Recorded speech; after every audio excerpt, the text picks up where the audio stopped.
যাদের সিনেমা দেখতেছে না তারা আল্লাহ আল্লাহ করেন যেন তাদের সিনেমা সবাই দেখে।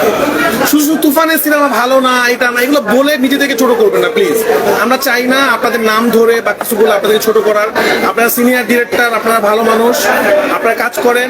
তুফান আমরা শো বাড়াচ্ছি না বা আপনারা নিউজ করতেছেন। এবং আজকে একটু একটা ভিডিও দেখলাম যে আপনাদেরকেও টাকা পয়সা দেওয়া হয়েছে যেন তুফানের প্রশংসা দর্শক করতেছে, সাংবাদিকরা করছে না। সাংবাদিকরা সিনেমা এখনো দেখে নাই, যখন দেখবে সাংবাদিকরা প্রশংসা করবে। সাংবাদিকরা যেটা করছে দর্শকের প্রশংসাটা তুলে ধরছে। তো প্লিজ মানে আপনাদেরকে নিয়ে মানুষ হাসতেছে আসলে। তো প্লিজ আপনি এগুলো বন্ধ করেন। তুফান বন্ধ করার অনেক চেষ্টা করছেন শুটিং এর আগে, পারেন নাই। সিনেমা সেন্সার হইলো, রিলিজ হইলো, এখন সুপার হিট হয়ে যাচ্ছে, কদিন পরে ইন্ডাস্ট্রি হিট হয়ে যাবে। কি দরকার?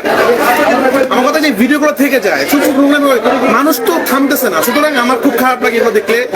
এই যে মানে নানান ধরনের কথা। ভাই আপনার সিনেমার একটা দর্শক নাই হলে, সিনেমা চালাচ্ছে বসুন্ধরা বিপদে পড়ে, আপনি সেটা নিয়ে চিন্তা না করে আমাদের সিনেমা নিয়ে কথা বলতেছেন। তা আমি খুব ভালো মতো বললাম, আমি কিন্তু যখন কথা বলি তখন খুব বেশি বলি। আমি কিন্তু রাফি অনেক কষ্ট করে আজকে এখানে আসছি, কেউ আমাকে এখানে বসায় নেই। তুফান বানানো যারা ডিরেক্টর তারা জানে তুফানের মতো সিনেমা বানানো ডিফিকাল্ট।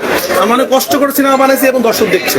তো আমার সিনেমা নিয়ে যদি কেউ নেগেটিভ কথা বলে উদ্দেশ্যপূর্ণ ভাবে, দর্শক বলবে, দর্শকের ভালো না লাগলে বলবে ভালো লাগে নেই, খারাপ লাগা বলবে, বলতেই পারে, দর্শকের সে রাইট আছে। কিন্তু আমার কোনো অন্য কোনো মানে প্রতিপক্ষ উদ্দেশ্যমূলক কথা বলবে, তখন আমি এমন কথা বলবো আপনার লজ্জায় সিনেমা বানাতে পারবেন না। সুতরাং আমার সিনেমা নিয়ে কথা বলার আগে চিন্তা করবেন। আমি তাদেরকে বলতেছি, তারা বুঝতেছে যে আমরা কষ্ট করে সিনেমা বানাই হলে দর্শক নিয়ে আসতেছি। দর্শকরা আমাদের সিনেমা নিয়ে আলোচনা করবে, সমালোচনা করবে, দর্শকের সে রাইট আছে। আপনাদের সে রাইট নেই। আপনারা সিনেমা বানায় আমাদের মতো হিট করে দেখা, খুবই সিম্পল কথাবার্তা। সরি আমি খুবই কথা বললাম, কেউ মনে কষ্ট হবে না। আমি শুধুমাত্র তাদেরকে উদ্দেশ্য করার কথা বলছি। আপনাদেরকে বলবো আমি যে কথাটুকু বলছি এই কথাগুলোই প্রকাশ করবেন, মাঝখান থেকে কেটে প্রকাশ করবেন না যে আমি দর্শকদেরকে বলছি। প্লিজ আপনাদের অনুরোধ করছি, ভিউ বাড়ানোর জন্য এটা করবেন না। আপনারা জানেন আমি কাকে উদ্দেশ্য করে বলছি।